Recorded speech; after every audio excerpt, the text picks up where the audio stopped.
Creative arts. It is everywhere. The Sydney Opera House. Art. These lines on the carpet at uni. Art. These Ben-Day dots on my face.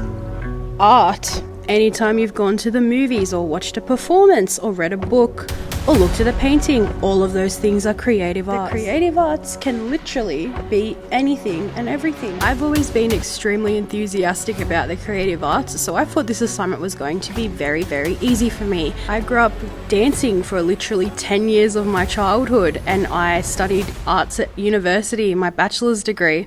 And I also got an A in music in year 7, so I felt like I was fully prepared for this. However, I was sorely incorrect. Griffiths makes the very convincing argument that the creative arts are essential for children, and I would also add on that they're essential for teachers to understand.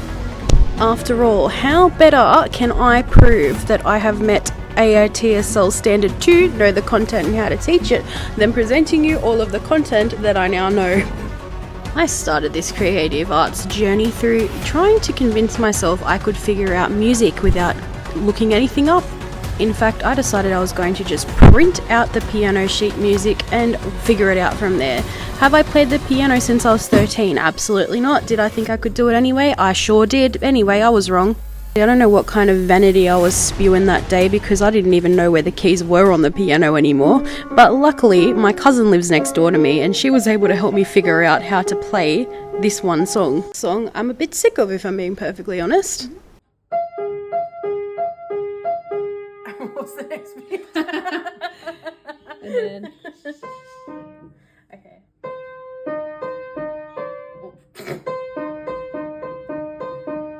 Move your finger up to this one. It took me a while to get it at first, but I actually picked it up quicker than I expected, so I was a bit excited to start using both hands, as you'll see. Yes. After that, I got a little bit obsessed and I went and bought my own little Kmart keyboard so that I could practice in my own time.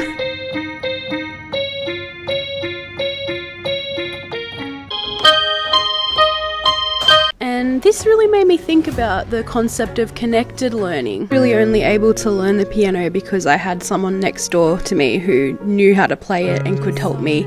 But if I didn't have the opportunities or relationships that I had, I wouldn't have been able to actually nourish my own interests. I feel like I grew a lot from the moment I started doing my piano stuff until I actually did my final performance. Guess I kinda like the way you numbed all the pain.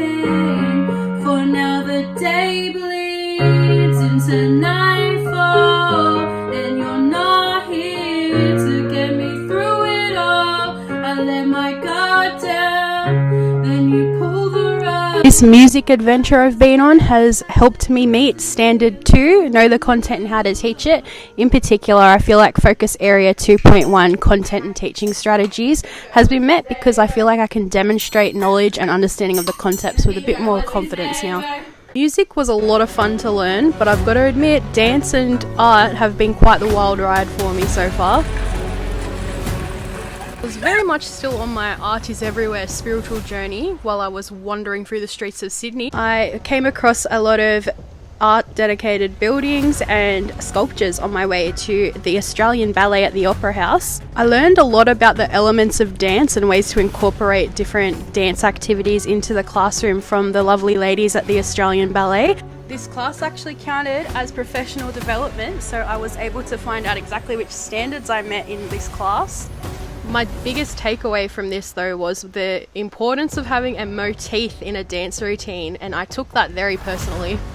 Motifs act as a symbolic representation and can help express some real world and imagined ideas.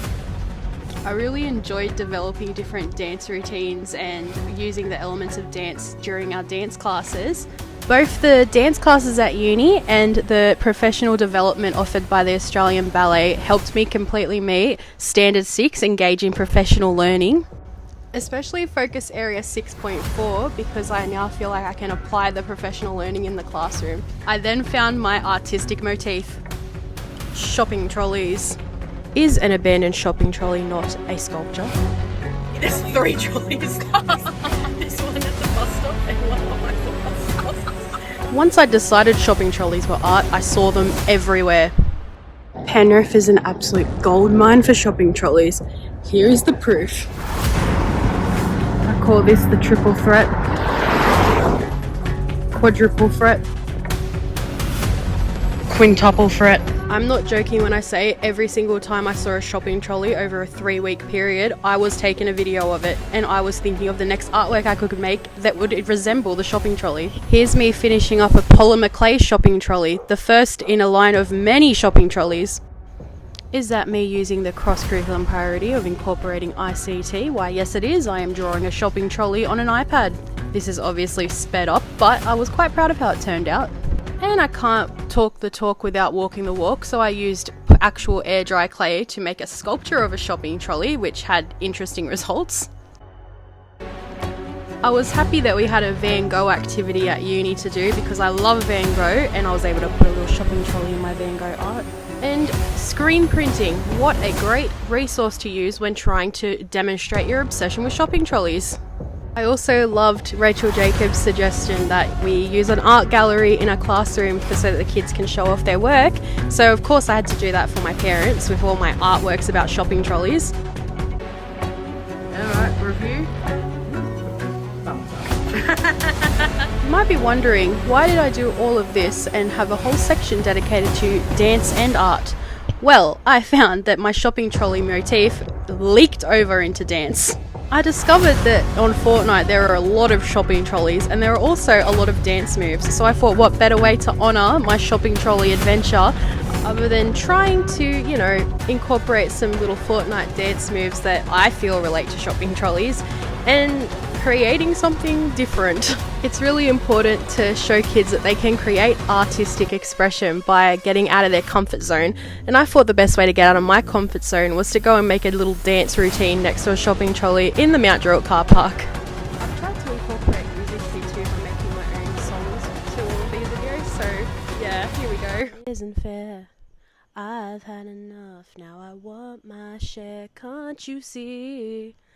I wanna live, but you just take more than you give. I had an absolute blast finding my little motif and engaging with dance and music, so I'm gonna leave you now with my magnum opus. Don't forget about me. Don't forget about me. Even when I doubt you, I'm no good without you. Oh, oh.